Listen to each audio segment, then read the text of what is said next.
when it gets to me or when it gets to our court, I do my very best. Swift justice. Very best to give swift justice.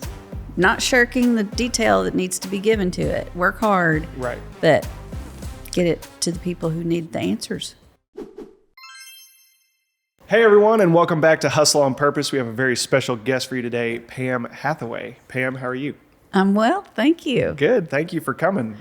So for those people out there that don't know you, don't know anything about you, just tell us a little bit about yourself and what you do and how you got here. Okay. Well, it's an interesting story of how I got here. I got here through my husband, who just came to see you not too long ago. John, yep. John Hathaway. He had a wonderful visit and a great time.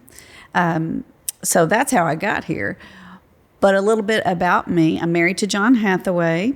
He and I have 2 grown kids. Bless your heart.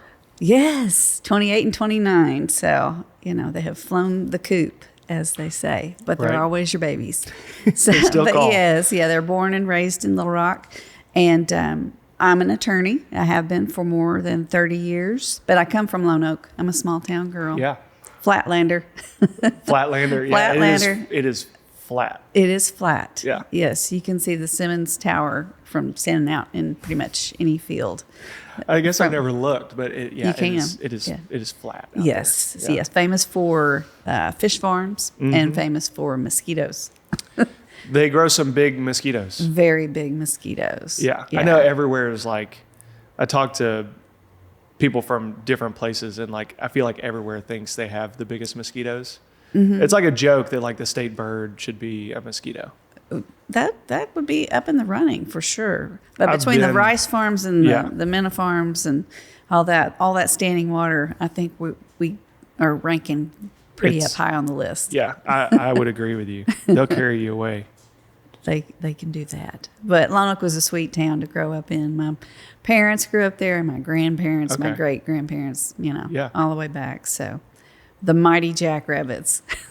Is that the That's Lone the Oak mascot? And it doesn't sound very tough. It's hard to be, high school cheerleader, go Rabbits, beat Tigers, that's, and God bless them. This is a true story. Okay. You know how hard it is to be in junior high or middle school anyway? Right. The teams in the junior high are called the Bunnies.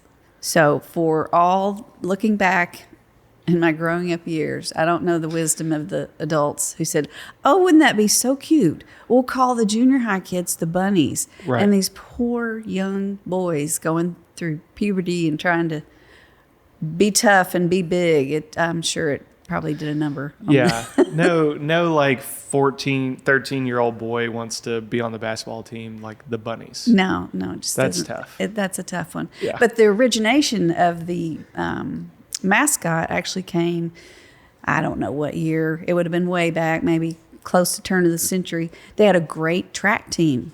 Okay. A really wonderful track team. And my grandfather was on it, and he did pole vaulting and running and the whole bit. But they were champions. And for track, it makes perfect sense. Yes, yeah. But if you don't know that, it's hard to be on a football team with that kind of a mascot. Yeah, that is tough. Yeah, but it's a sweet, sweet town to grow up in. My mom's still there, and she was the county clerk for many years. Okay. So I ran around the courthouse as a kid and probably was in the way a lot. Well, and I imagine, the county clerk, it's I just imagine a lot of paperwork. Yes. And the whole reason I built this office is because my office used to be my dining room table, and nothing would be where I'd left it. I would just have paperwork, and it's I'm also pretty ADD, and I have a very unique filing system. It's I just put things where I put them, and it makes sense to me, and then it looks disorganized to everyone else, but I know exactly where my stuff is. I get that. I do. And then when you've got young children, and it's okay, I had this thing, and I also I'll place things in a certain place because I'll be I need this here because this will remind me to do this, and then the thing's not there, so I don't get reminded. It's right. There's a method to the madness, and it works for you. Yeah. I understand that. Yeah. I have things in certain order on my desk at work, and it has to do with the timing of the cases and where they are Right. in the process of justice. Yeah, priorities. Yes, and if they're in the wrong place, it messes up the whole system. Yeah. So I'm going to come sabotage your office with my 5-year-old and my 3-year-old and just be like, have fun. Oh no. Although I've had small children, I know how that goes. Right. You step on a Lego brick as soon as you walk in your office or something. Yes. Like, what? Something's happened here. Absolutely. What's Or a happened? Barbie shoe, which also hurts a lot. Yeah. Yeah, the Barbie shoe. Man. Barbie comes with a lot of tiny accessories, and you don't want to step on any of them. No. They're See, all awful. they're terrible. So the method is, and I'm sure you know this already, Okay. if you get up at night and you have to go to the bathroom, you don't step, you slide your Shuffle. feet, you shuffle towards the bathroom, because stepping is just, you're asking for it. It's dangerous. Well, I'd tell you the specific toy that made me learn the toy foot shuffle in the middle of the night. My kid's grandmother, my mother-in-law, got all of our kids, my nieces and nephews, I have a bunch of young nieces and nephews as well. One Christmas, she got them all sit and spins.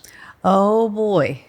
And if you ever in the middle of the night step on a sit and spin, you'll see your life flash before your eyes. I believe you. Because all of a sudden you don't know up from down, left from right. You're just like in the air, You're waiting to hit the ground. Yeah, you become your own frisbee. It was awful. And like, so the sit and spin it is probably, I still think it's the most dangerous thing in our house. I mean, I have like guns, and I still think the sit and spin is the most dangerous thing. How many do you have? How many Children? How many sit and spins? Well, just one. Just one. But it gets moved all the time. Oh. My kids love it. It's fun. Yeah. But the problem with the sit and spin is it's always on the floor. Right. Right. And you happen to also always walk on the floor. That's It's just a mobile landmine just waiting to like take me out. Like it's a problem. Continue to be careful. And Christmas is right around the corner. You're going to have some more things to step around soon. Oh my gosh. Yeah. Yeah. Well, and like I'm thankful for all the people that like spoil my children, but yeah, it's a lot. Yeah. Yeah. I hear you. Anyways, I took us down a sit and spin rabbit hole there. So you've been an attorney for 30 years. Tell us a bit about that. There's a lot there. There's a lot there. Even though my mother worked in the courthouse for years and years, and my great aunt did too. She was the treasurer. And I was around the courthouse and interacted with a few attorneys who were very nice. We don't have any attorneys in my family. It was never, Really? I didn't, I'm 5 years old. I want to be an attorney. That was not my path. My path was to go to UA Little Rock. Yeah. And I got a great education there, put myself through school. And they gave me the best scholarship, so that's where I was going. Yeah. And I came out with a fantastic liberal arts degree and a moment of, what now? What am I going to do now? I loved learning criminal justice, which was part of my degree, and English literature, which was fantastic. I didn't want to be a teacher. God bless teachers. God bless teachers. I adore teachers. I still have a list of favorite teachers, but that was not for me. So Me either. my mind was much more suited for the word as opposed to science. Right. And so who in the world uses words more and needs to use them well than a lawyer? Yeah. So I knew I wasn't going to make it in medical school, so law school it was. Yeah. That's how I got there. It was not my dad's got a firm waiting on me to come join. It was, this will get me a job. I know I can get a job. Yeah. So that's how I got there. So from UALR undergrad to UALR law school. Finding affordable, quality property and casualty insurance can be a pain, but Little Rock-based JTS has the protection real estate and property owners need. From liability and property coverage to plans for loss of rent, renovation projects, and more. Just give Matt Barger a call at 501-231-1611. He even has markets for short-term rentals like Airbnb, as well as vacant, owner-financed, and rent-to-own properties. Call Matt today at 501-231-1611 or email him at matt@jtsfs.com. The most common question I get asked is, GT, how do I get started in real estate investing? And my go-to answer is to go talk to Robbie Cole at Benchmark Home Loans. Robbie will help you figure out the best loan option for you in your current situation and help you with long-term planning as well. He gives out free advice 7 days a week, and he would love to help you. So if you're one of the people that's been afraid to start that conversation, I encourage you to stop right now and call 501-777-9995 so that you can start your investing journey or take it to the next level. Once again, that's Robbie Cole at Benchmark Home Loans, 501-777-9995. It's interesting. It's like, it's more of a, like from that, what I hear is it's not necessarily following a passion. Like for example, my wife has wanted to be a nurse since forever. Mm-hmm. And she became a nurse. Like she followed the steps and became a nurse and loves it and is great at it. She stays at home with our kids now. But when she was working, she was a NICU nurse, loves it, and still wants to go back when our kids get older and all that. But yours is more of a pursuing the education. Through that, you kind of find what your talents are. Mm-hmm. And after figuring out what you're talented at, you figure, hey, I can go pursue this and get a career doing that. Absolutely. It was a pragmatic decision. Right. Yeah. And I didn't know how much I loved the law until after I got into it, honestly. Yeah. Right. The skill set took me there.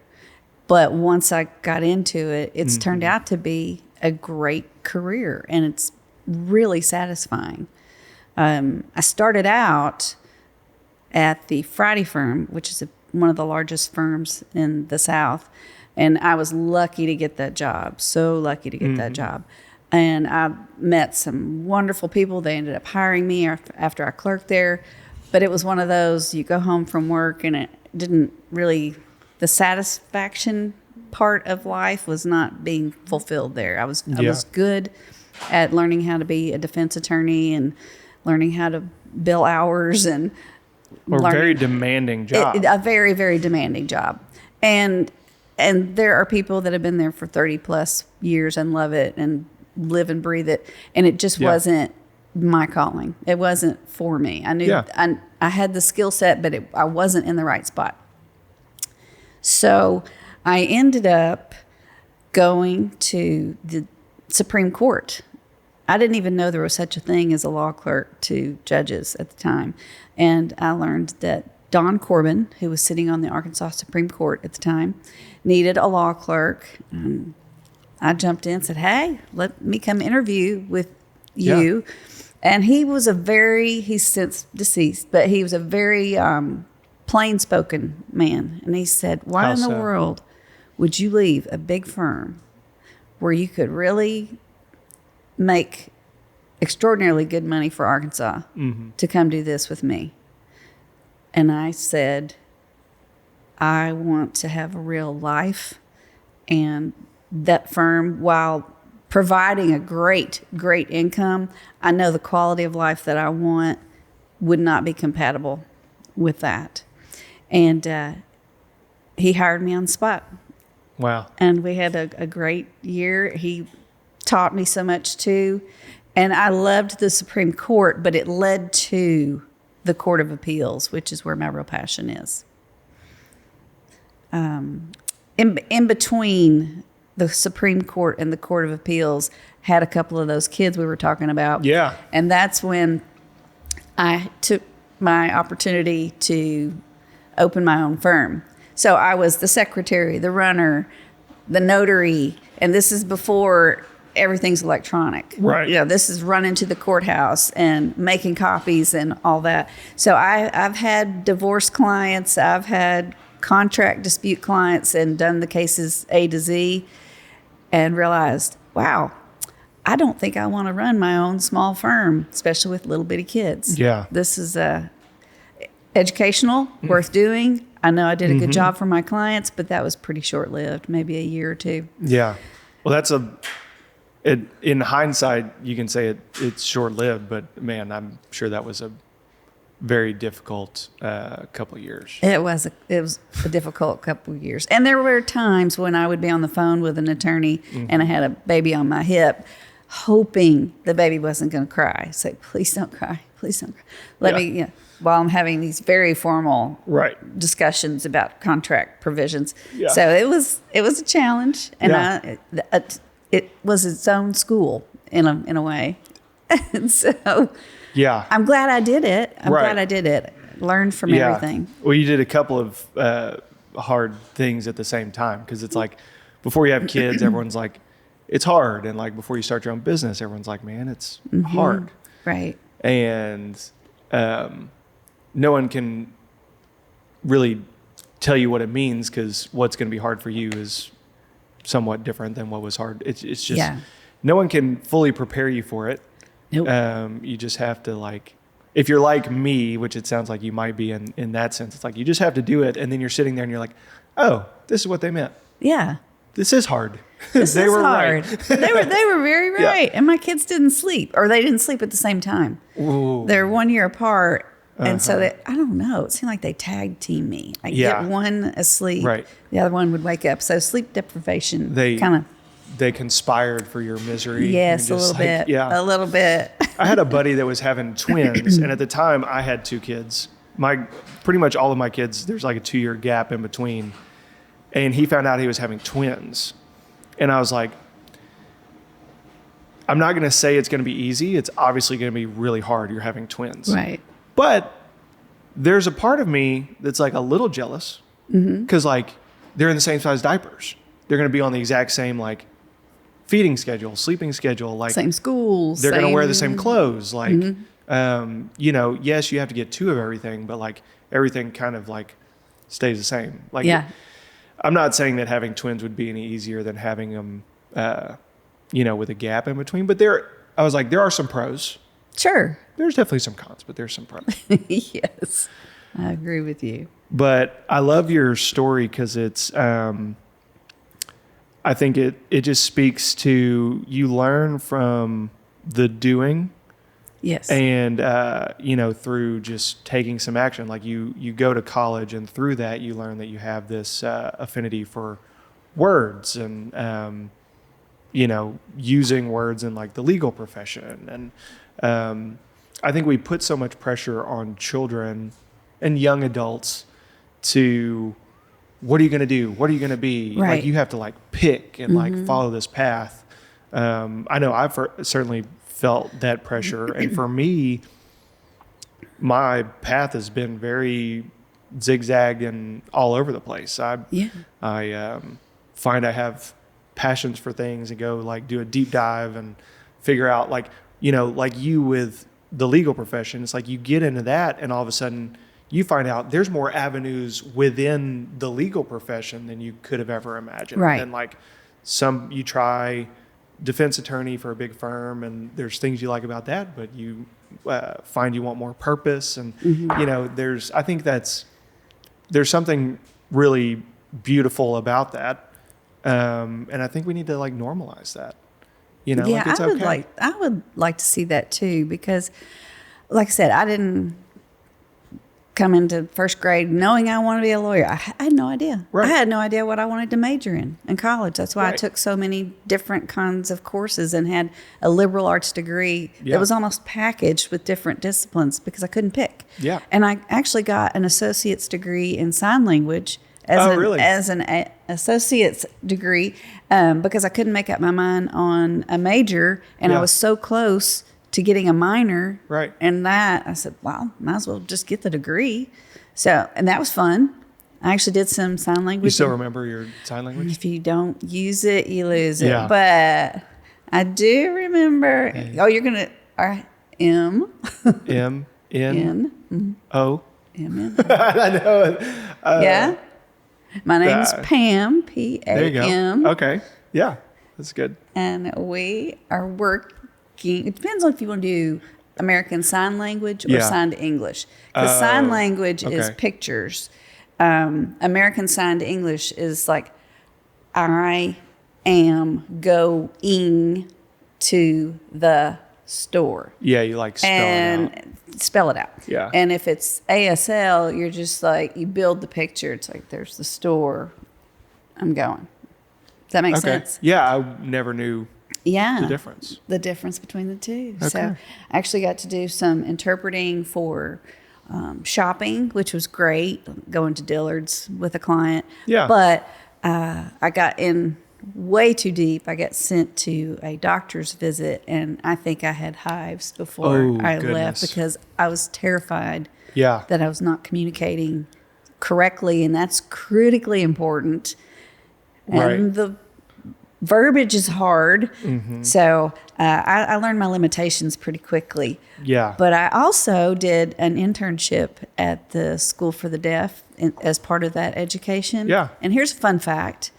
I did not think about, it did not occur to me until I was interning in the classroom that the deaf school is one of the loudest places you'll ever be. Really? Because the kids have no idea how much noise they're making. So the desk and the bumping and, and some of them have some language skills that they add to their signs and they don't know how loud it is. It's the loudest place I ever worked. I would have never thought that at the deaf school. It makes total sense when you say it, but I never would have thought about it. So that was an interesting time. I was talking to a guy who was new to the country, immigrated here, and he speaks Spanish fluently, and his English is fluent English as well. And he took a job as an interpreter at Children's Hospital. Mm. He made it a day. Mm-hmm. He was like, I couldn't do it. I couldn't you've got doctors giving family members of children bad news, and I have to relay that in Spanish. And he was like, he made it a day. Wow. Like, I understand that. That would be incredibly difficult. I was like, man, it's another thing I just would have never thought about. But man, you got to have some thick skin. And with sign language, it would be tough too, because it's the same thing. It's interpretation. It is. And yes. Yeah. That's just one of the many unsung jobs that are out there, right? Like, I don't think there's many 5-year-olds out there that are like, I want to be a interpreter at a hospital one day. Right. But there's people out there doing it every day, and we don't give it much thought. But man, what a tough job it would be. Absolutely.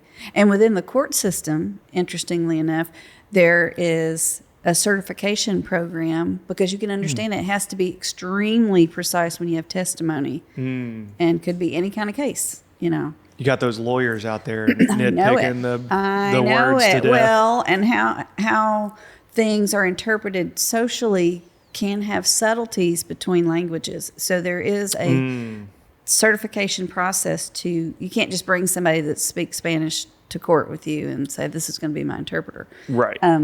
There is a subset for the Marshallese population. There's a huge Marshallese population in Northwest Arkansas. I was talking to somebody about that yesterday. That's so odd that you brought that up. Yeah. And it became a real issue because we didn't have, at the time, this was years ago, we didn't have a certified Marshallese interpreter. And that became a big project for the state.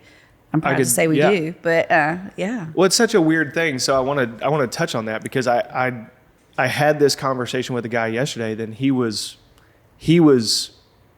educating me on some of this Marshallese stuff, because I had no idea. Mm-hmm. And we were having a real estate conversation. They had bought a 48-unit apartment complex in I'm going to forget exactly where it was, but really the only thing in this town in rural Arkansas is a plant that does something. I forget. Chicken plant. Mm-hmm. Yeah. And so this apartment complex is pretty much solely for the chicken plant. And apparently everyone that works in the chicken plant is Marshallese. Mm-hmm. And he was giving me, you probably know more about this than I do, but so apparently I'm going to sound so dumb. Is it like the Marshall Islands? Mm-hmm. Were in the vicinity of atomic bomb testing? Well, couldn't speak to that. I don't know. Don't know. So you're ahead of me on this part. He was telling me, and this is just from one guy that was educating me yesterday. The Marshall Islands were in the vicinity of some nuclear testing that the United States did back in the 50s. Mm-hmm. And apparently a lot of the population that lives there has like medical issues due to this like radiation. And so he was like, the U.S. gives them work visas or something, some kind of program there to let them come to the U.S. and work and whatever. And anyways, apparently a lot of them come to Arkansas and work in chicken plants. And I had no idea. And I didn't know the origin story, but I knew that there was a huge population specific to Northwest Arkansas, specific to chicken production and manufacturing. Right. Tyson's and then, and all that. And naturally, real life happens and legal issues come up, whether they be civil or criminal. And we had a real problem because there was no verifiable way to ensure that what was being spoken back and forth was accurate. Right. And so. Yeah, because you can't just, that's something else I would have never thought of. You can't just take it. It makes sense that there would be some kind of vetting or certification process for these interpreters, because they could just be like, yeah, he said he did it. He confessed. Right. So there's actually a really stringent. Yeah. I don't know how many languages we cover, and of course we'll contract out if we don't have a particular language. You could do it remotely, I assume. You could. But there is a pretty strong, broad program in the Arkansas court system, and very well covered for the Marshallese language now. Wow. After all these years. Yeah. Yeah. It's such a, I mean, like, it's that kind of stuff that when people are like, starting your own business is hard, it's because stuff like that happens and you don't realize that, like, as your company grows, you might need a Marshallese interpreter. Right. And all of a sudden it's like, well, there goes 3 months of your life, you know, just trying to have an interpreter for some pretty obscure language. But it's so interesting. Marshallese, like, if you asked me to point to the Marshall Islands on a globe, I'd be lost. I'm not sure I could do it either. I literally I might as well just spin it and blindly point at something. That's. I got no idea. Yay for Google. Exactly. Yeah. Okay, so let's talk about your husband educated me some on the Court of Appeals. Yes. Because it's not something that I have much experience with at all. And he was like, well, that's a good thing. That's great. Yeah. That's usually the first thing. People say, what do you do? And I say, I work for the Court of Appeals. And the next thing is, what is that? Right. What do they do? Yeah. And actually it is great. That means you have not had litigation go to that level. Right. But it's a really important function in the judicial system. We sit right below the Supreme Court. And the Supreme Court is pretty commonly known. Oh, they do the death penalty cases, the capital cases. They do ballot issues, some constitutional things that come directly to them. But the Court of Appeals has 12 judges who are elected from across the state. And we handle everything from unemployment, workers' comp, administrative type cases to civil, meaning divorce, will contest, contract dispute, anything you can think of, and anything in the criminal arena up to and including murder. So when you think about the breadth of that, you know, workers' comp or unemployment to murder, that's a lot. It's an enormous volume that comes through our court. Yeah. An enormous volume of knowledge and institutional knowledge that's useful for that. So the court sits as a 12-member body. Like I said, those are the judges. Those are the judges. But each week, the cases are given in, it can vary, 3 cases, 6 cases, whatever, to panels of 3. So 4 panels of 3 judges will be assigned these cases. And they have their law clerks. I'm one of those people, one of the attorneys. Each of them have 2 attorneys in their office. And essentially those 2 people divide the work and stay 2 weeks ahead of our bosses. So we research and write and come up with conclusions, recommendations of the outcomes of these cases and present our suggestions or our draft opinions. And that's generally what I do. I go ahead and take my stab at how I think it's coming out. Yeah. And we confer with the judges and send them into the conference room, their 3-judge conference room, and they vote and discuss on those cases. So once those conferences are held, the judges come back, and hopefully they've come to a consensus. And hopefully, of course, they followed my recommendation. That's not always the case. And if the 3 judges don't agree, they'll add another 3 panel to discuss it again. Sometimes that goes 3-3, so you still don't have a decision. And 3 more judges will come in. That way you won't have an even split with 9. Right, 9. It's unusual to go to 9. That doesn't happen a lot. Yeah. The court is pretty efficient. 3 and 6 panel judges are fairly common, and they'll split, 4-2, whatever. Yeah. But that's the process of how the cases come through. And it was designed to relieve the congestion in the court system, in the appellate court system, because it makes no sense. So people don't have to wait forever to get their cases, because it takes long enough to litigate a case. Well, by the time it gets to the Court of Appeals, it's probably been a drawn out thing. Yes, unfortunately, it's been a long thing. And in order to appeal, you have to have the court reporter prepare whatever hearings were heard, and that takes time. Yeah. So there's X amount of time to get the record prepared. Then there's X amount of time for the appellant to put in a brief. Then for the other side to put in a brief. Right. And then a response. So there's a good chunk of time to prepare it to go into, for lack of a better term, the big bucket of appeals that are ready to be heard. Right.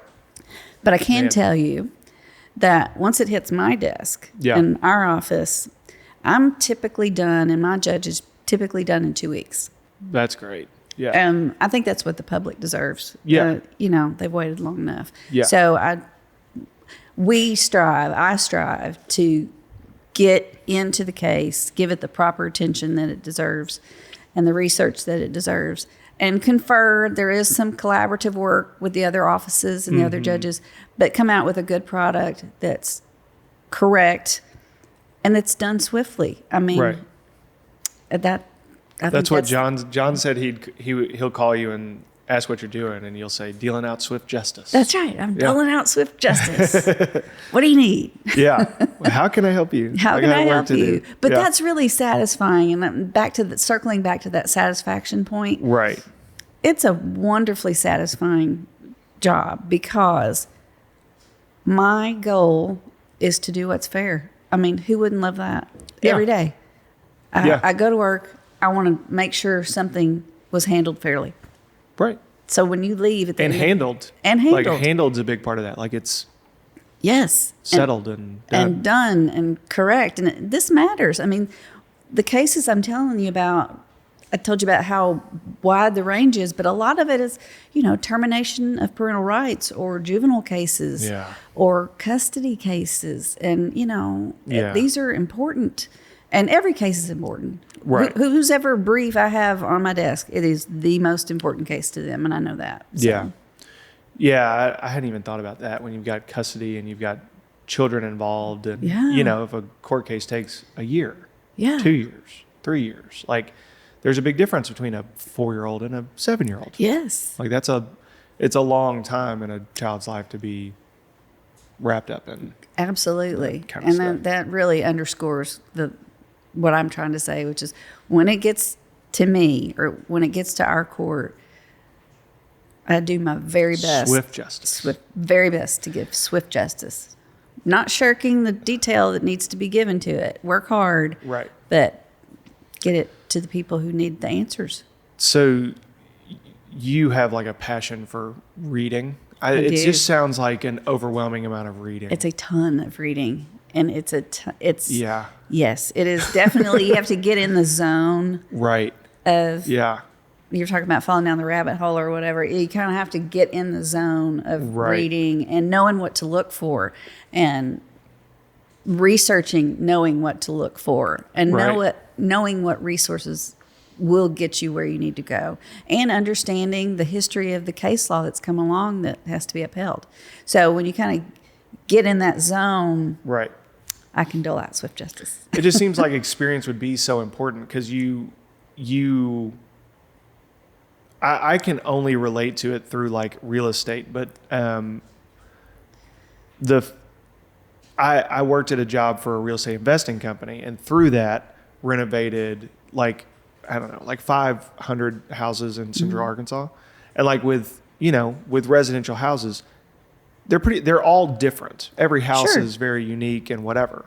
And so it was an incredible learning experience because you get the scale of it, and you learn so much just through repeating a similar process, but with very different like factors involved. And Right. so I'm trying to use that to relate to you a little bit because every case is different. You're covering a real breadth of types of cases, but they're all kind of also going through a similar process. Right. And that's actually a really good comparison. Yeah. Because, like you said, the process is similar, but you have to pay attention to each individual fact, Right. each individual person, each individual situation that they find themselves in. But there is an institutional knowledge that helps put all that in context, and that prepares you to do the work correctly. Does that make sense? Yeah, no, totally Yeah. it does. But so how long have you been with the Court of Appeals? 27 years. Yeah. So do you have any 27 idea years. how many cases you've seen? Thousands.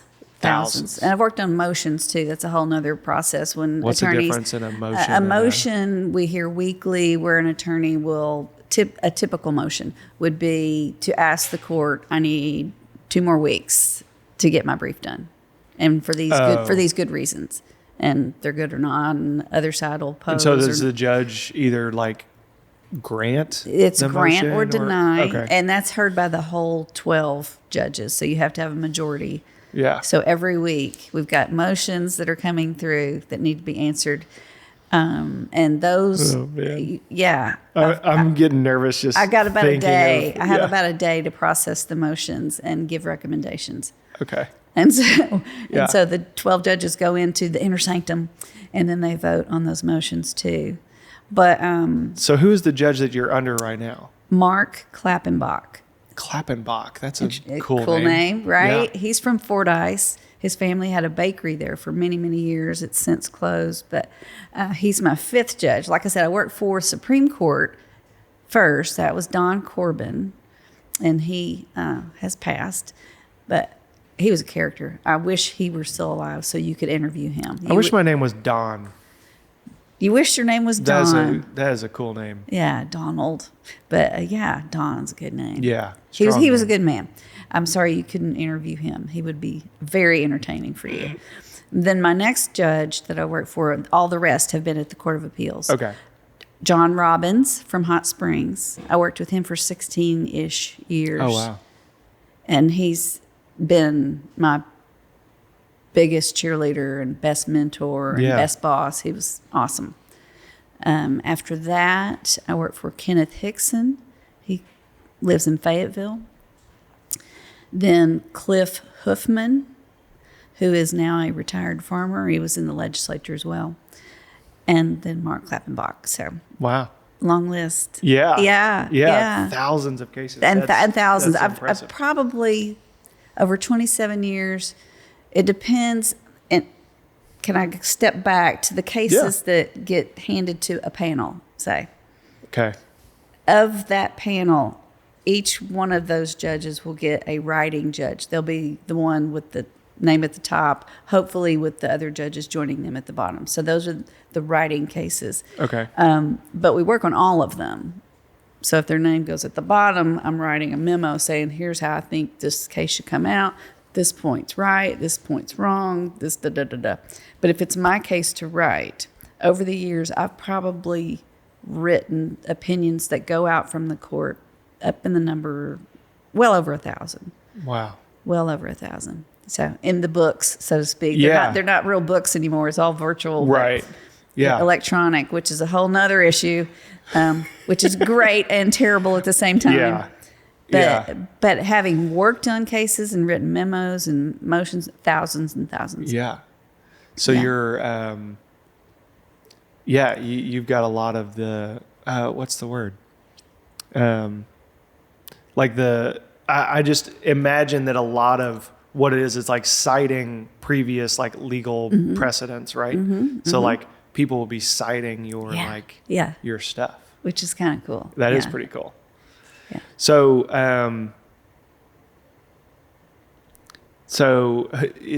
your judge is Mark Klappenbach, and then there's two of you.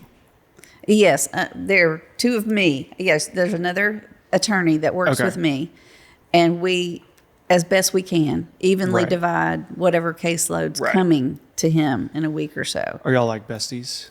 We're great coworkers. She's so shy, and she has little kids, so she's getting her work done and running home, taking care of babies. Yes, but very smart woman. Yeah, shout out to the working moms. Shout out to the working mom. Well, I did it for 27 years. I started clerking, and my kids were 2 and 3. Or 1 and 2. Anyway, I can't remember. But itty bitty, and now they're pushing 30. Yeah. So you've been where I have been there. Is. Yes, I have been there back when we had paper, and you could take the briefs home with your highlighters and stickies with a kid with pink eye. Or sitting in the carpool line with my highlighters. Yeah. Yeah, I still love paper, as you can tell. Right. Yeah. Well, I do print out some things. I still do that, but most things are electronic. It's just functionally, my brain processes the material better if I have the actual paper, and I do have color coding with highlighters. Oh, you're like, see, you're more organized than I am. But it makes sense, and I can actually I need to go back to this point, and I know exactly where it is. Yeah, it's like the same reason I liked having a flip phone. I like the being able to actually hang it up. Oh yeah, you know, it's I think it's like the same with paper. I like to actually be able to hold it, and I can crumple it up and throw it away. Yeah. It's not like moving it to the trash in my computer, and then it's do I have to empty that? You have to empty your virtual trash, which is weird. That is very strange. And scrolling, it's not the same kind of reading as reading on a page. For me, it just isn't. Same. I'm doing it. I'm adapting, and I have adapted over the years. But 27 years has seen a lot of change in the way. I can't even imagine. Yeah, I mean that's you've been involved in a very interesting 27 years. Yes, because there probably nothing was computerized. Right. 27 years ago. And reference material, now it's more Google-ish. Right. But back in the day, we actually had digests, Yeah. Pull the book off the wall. You pick a topic. Let's just pick one. Contract dispute. Okay, I'm pulling the C's. Contract dispute. And, what subset. And then it would reference you to another book. Right. It was the old way of doing things. Yeah, now the books are decoration. Yes. You keep them if you want them for decoration. Yeah. Oh man, I felt like I had a really good question and then I forgot what it was. It'll come back. It'll come back. Okay, so I do want to talk about the election a little bit. Your husband was a great hype man. John is awesome. He is awesome. He's great. Yeah. Is he running? When is the marathon? He's running a marathon. He ran the marathon. Oh, he did. He survived it. Yes. Nice. He drove to Memphis. Yeah. And he toughed it out. Man. And I would still be laid out halfway between the start and the finish line. Me too. I've walked one whole marathon. Wow. Okay. And I'm really proud that I did. And that's it. I don't want to do another one. You check the box. Check you did it. the box. It took all day too, because I'm not a runner. I'm a walker. But one is plenty. I'm neither. I'm a driver. A driver. And you get there faster and safer. Yeah. I'm impressed because I just part of it for me is I can't be alone in my head for that long. Oh, Like wow. I have to be distracted. I You wouldn't make it. Like physically, I think I could do it, but mentally, I don't know if I could like make it that long. You could. I'm sure I could. It just Earbuds. would be tough. Yeah. Get yourself some distraction with an iPhone or something. I talked to a buddy of mine recently, and he's been on the podcast. His name's Tyler Turchi, and he'd probably hate that I'm saying this for other people to hear, but he went and ran an ultra marathon. Wow. Flew out to Utah and ran 50 miles. Unbelievable. And I'm like, man, you're sick. You're twisted. Something's wrong with you. Yeah. And he was like, it was amazing. It was awful. It was terrible and amazing. He was like, yeah. You go through the whole roller coaster of emotions when you're running for 12 hours straight. I can only imagine. Yeah. That's crazy. And my son, the 28-year-old, he's very, very literal. Where do you get that from? Well, he's high on the spectrum. Oh, okay. So you can't use things like, oh, I feel like I'm running around like a chicken with my head cut off. I mean, he'd be like, where's the chicken? So Yeah. he's very literal, and he's also a very indoor animal, not an outdoor animal. Okay. And of course, John loves all things outdoors. Right. And so we were pitching him on camping one weekend. Okay. And John said, oh, it's going to be awesome. We're going to gather up sticks and we're going to make a fire and we're going to put all our meat and vegetables in the foil and stuff it under the coals. And there's going to be no lights and just lanterns. And he listened patiently and nodded. And he said, why would you want to do that? I mean, it just, honestly, it right. really made no sense why you would abandon electricity and running water to be in the woods. And it makes it hard to explain. You're like, it's a good question. Yeah. He really couldn't. He was like, okay, but Why? Why would you want to do that? So, That's exactly how it was when Tyler was like, I went to Utah and ran 50 miles. I was exactly. like, but why? But why? Yeah. I don't get the long distance running thing either. But I am amazed by it. In theory, I can like understand it. Like I can, Sure. I can, he said the people that do that kind of stuff, I guess they have like a saying. It's like, it's cheaper than therapy. Right. It's like you undoubtedly work through a lot of things when you're running through middle of nowhere, Utah for 12 hours straight. Like right. I could see you're faced with working through some stuff. Absolutely. But I'm like, I'm just going to leave that stuff not worked through. Yeah. Just like, I'll do something else. Like I've told people this before. It's like, I kind of like who I am. And like, I don't really feel like doing the whole deconstruction thing. Like You're good. Right. Maybe when my kids are older and I'm not so busy just trying to like raise these kids and keep a marriage together and a business and like I'm just not in a place in my life where I can mess with like deconstructing myself right now. Yeah. You got plenty of constructing going on. Right. There's a lot of things that rely on me being quasi constructed. Yeah. That's a good thing. That's a good thing. But we do need to talk about the election a little bit. So you're running for judge. I am. You could ready. be the Honorable Pam Hathaway. I would love to be the Honorable Pam Hathaway. Yeah. And after all these years, I feel uniquely qualified. I mean, I've practiced in the real world. I've worked for a big defense firm. I'm working with my 5th judge or justice. I know how to do this, and I know how to do it well, and I want to do it well. And I don't know how else you could find a better candidate. I can't imagine either. I mean, it's one of those things where you get so much experience through the doing, like we were talking about earlier.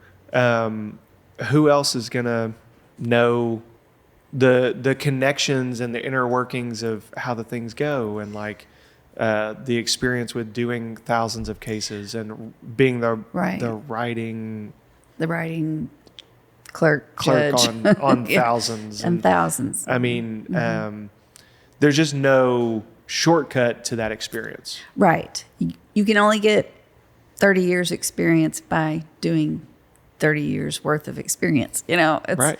Yeah. There's no other way there. So that's what I bring to the table. And that's, I appreciate you asking, because first of all, most people don't know what the Court of Appeals is. And I hope I've been able to eliminate. Between you and John, it's been really educational, because I can see how important that is. Yes. And how important it is to have good, experienced people in those positions. I agree. And for, 99% of the Arkansas public, that's the court of last resort.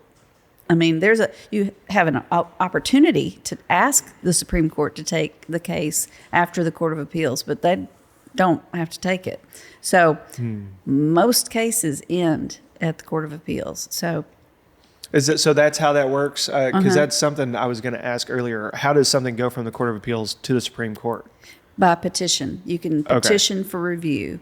If somebody's not happy with what came out of the Court of Appeals, they can petition for review, and the Supreme Court may or may not take it. Well, because they're probably going to be like, you've been through all these steps. Yeah.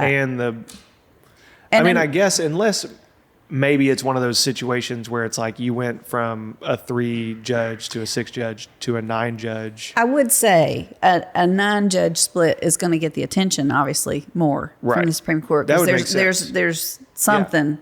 Right. There was a lot of disagreement within the panel of judges. Right. So that would be more likely for them to take it. Yeah. But otherwise, they're, like I said, they're doing the life withouts, the death penalty cases. A lot of election issues go directly to the Supreme Court. Yeah. Ballot issues and otherwise. And other than that, I would say if it's a constitutional issue, it would go straight to the Supreme Court. Right. But otherwise, you got to pass through the Court of Appeals, and you may or may not. And more likely than not, you won't pass through. Because the Supreme Court's going to look at it as, we trust the panel of those judges. Yeah, and we've seen what they did, and there's no big groundbreaking issue of law. So we do still have capital punishment in Arkansas? Yes. Okay. Yep. You just don't hear it. At least in my world, you just don't hear it. Yes. Well, there has been, of course, it takes a long time for the many, many, many, many layers of appeals that go through the capital cases. And there has been I'll say controversy about the drugs that have been used for lethal injection. What's the controversy? Well, the high irony is humane enough? Yes, the high irony to me is that some of the drugs they've had, they can't get anymore because the drug companies don't want to sell those knowing what they're being used for. Okay. So the drugs expire. And then there becomes a question of, is it cruel and unusual? Are they really deeply enough asleep, et cetera, when the execution takes place? I'm really glad I don't work on death penalty cases anymore. I'm just not empathetic enough for it. In my mind, if you've made it to the chair, you're lucky that somebody out there cares enough to try and make it that humane. Yes. And from my perspective, when I worked with Don Corbin, it's just the working up those cases, they're the worst of the worst. Those were just the hardest to take home because we've got the record, and that includes everything. Yeah. And that includes autopsies and interviews. Pictures. And so it was just, I didn't like working on them at all. Yeah. But it was too heavy for me. Yeah. So, well, because they only give capital punishment to the worst of the worst, like you said. Right. I mean, right. So beyond the theory of if you're for it or against it, just working on those type cases was brutal. I can't imagine. And the cases that we have in the Court of Appeals that are murder short of life are extraordinarily brutal too, but obviously not to the level of those we see in the Supreme Court. Yeah. So, golly. Yeah, that would be some heavy stuff. For sure. And it just seems weird to me that we're sitting around like having a debate over how humanely we're killing or giving capital punishment to the worst of the worst. Like there's, I don't know. I probably shouldn't say anymore. I'll say something that gets me like canceled. Oh no. But like you live in, I don't know. I'm going to stop. Okay. It just seems ridiculous. So when is the election? The March election 5th? is in the primary. It's a presidential year, so it's early, March the 5th. Okay. So I will be on the ballot in Saline County and Pulaski County and Perry County. So those 3 counties choose actually 2 judges from this district. But we just had a couple of years ago the election for the other one. Do you remember Wendy Wood, Stephanie Cassidy? Is that ringing a bell? No, not really. I'm sure I voted for one of them. Probably. So that's the other judge. I know I checked a box on my ballot, but yes. Well, you're checking this box this time. Yeah, exactly. Yeah. Well, yeah, that's why this stuff is great and why I wanted to talk to you because like I'm realizing just how ignorant I am about so many things. And like some of it may be the age I'm getting to and like having kids, but like I want to know more about how our government runs and how these policies are made and how things are decided and absolutely who I'm voting for. And absolutely. And I appreciate that because I get asked every day, what is the Court of Appeals? I mean, that's just, and part of that is it's not, how do I say it? It's not the flash bang boom. It's not the open court witnesses. Right. You know, objections and the gavel coming down. It's a research-driven, tucked away kind of court. Right. And if you don't have an appeal, scene. It's not a movie scene. Right. It's the serious, almost nerdy kind of law for the research-driven person. And we do have open court for oral arguments. On occasion. But not very often. Yeah, because they've already made, like everyone's already made their case. Right. And you have it all on record. Yeah, the briefs are there. And if they haven't argued it very well there, I don't think you're going to do very well. What's the point of doing What's it the again? point? Yeah. But we do have oral argument where it's all rise and hear ye, and all that. Yeah. So by the time you get a case, I just imagine them like hand trucking in just like boxes of stuff. Used to be. When everything was paper. But now it's... it used to be, they were, like 2-tiered carts, and they'd take a few trips upstairs to, here's your stack for this week. See, that sounds like a nightmare to me. Like, I'm thankful for people like you that And I love it. And John couldn't do it. I couldn't do it. I couldn't do what John does, though. Yeah. I can't. I don't have that skill set. So. Me in an office with a pile of, like, stuff to read. Yeah. It's like, it's just... not going to work out well for me. No, that's why you and John understand each other. Yeah, John is awesome. I need to tell him to take me duck hunting again. Absolutely. So we went, and as soon as I had to leave early, I had to get back to Little Rock for something, and I was like, well, just send me a picture when you limit out as soon as I leave. And I get like 5 minutes down the road. Oh. Sure enough, he sends me a picture of Rosie. Oh, yes. Bringing a duck back, and I'm like, I knew it. Yep. I have some kind of anti-duck curse. I'm the guy you bring if you just don't want to shoot a duck. Oh, he can break you that. He's going to have to. Yeah. I need some kind of miracle. I need some magic. I think, and I've been duck hunting since I went with him and nothing. Oh, man. I don't know what it is. I'm getting to the point that I'm worried it's me. No, worry not. And there are a lot of things you can hunt for with feathers. That's true. Yeah. I think, John at some point, I think, wants to get me into turkey hunting. And I'm like, I don't know if I have the patience. You either really, really love it or you don't. Yeah. So. Yeah. You have to sit still a lot. See, I don't, I think I lack the discipline gene. Like, I think, like, John's got the, like, run a marathon, go turkey hunt. Like, I don't know. I'm too ADD. I gotta have too many distractions all the time. Well, don't feel bad. I don't want to do a marathon, and I don't want to turkey hunt, and I'm okay with that. I could see him mixing the two, like a ultra marathon turkey hunt. That'd be hilarious. Tracking turkeys cross country. Oh yeah. Well, he's trying to do all 50 states. Mm-hmm. Yeah. Mm-hmm. It's a thing. Well, because I immediately was like, there aren't turkeys in all 50 states. He's like, oh yeah. How is that a thing? Yeah, there's one. Oh man, I'm caught on the carpet. Well, naturally, I would think it's Hawaii. Like, how are you going to find a turkey in Hawaii? And I'm pretty positive he said that there's turkeys in Hawaii. There's turkeys there, and I know the answer to this, and I can't think of it right now. But yeah. There is one without. There's one that without. Well, it's got to be like a Florida or like a Washington or like Florida turkeys. Anyway, we'll have to get him on the horn. Yeah, that's a John question. Yeah, it's a John question. Yeah. But yeah, he's got all the hobbies. You could interview him for 10 different things. Yeah, he's so funny. I love his attitude. He's just like, let's get it. Yeah, that's right. What did I forget? I feel like you probably have a busy day of clerking to do. Well, I do, but this has really been fun. Thank you for making this so fun. It's just kind of fun. I hope it's been helpful too. It's important to me to get the education piece out because I want the voters to understand why the court's important and why experience is key.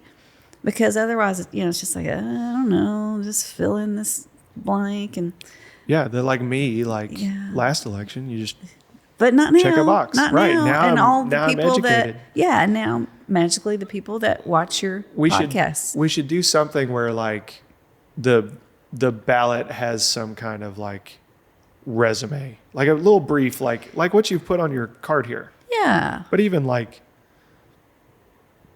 because it's tough when you're just looking at a name and you're like, I don't know. I know.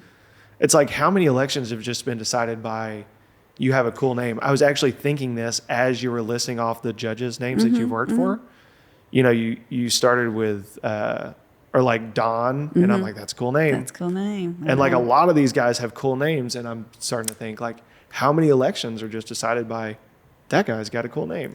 Well, that scares me. Or that lady. But that scares me. I just hope my name is cool. Pam Hathaway's a great name. Well, good. I need a cool name. I need a cool name. Yeah. But yes, and educating the public is key. And so I so appreciate the opportunity to get to do this. I'm so glad you came. Yeah. I'm so glad you came. We'll have to and all your millions and millions of millions, of people who tune in to you. There's a couple, and hopefully they enjoyed it too. And I really enjoyed getting to talk to you and get to know you better. John is a great hype man, and he was right. You're awesome. Oh, thank you. I'm so glad that he let me.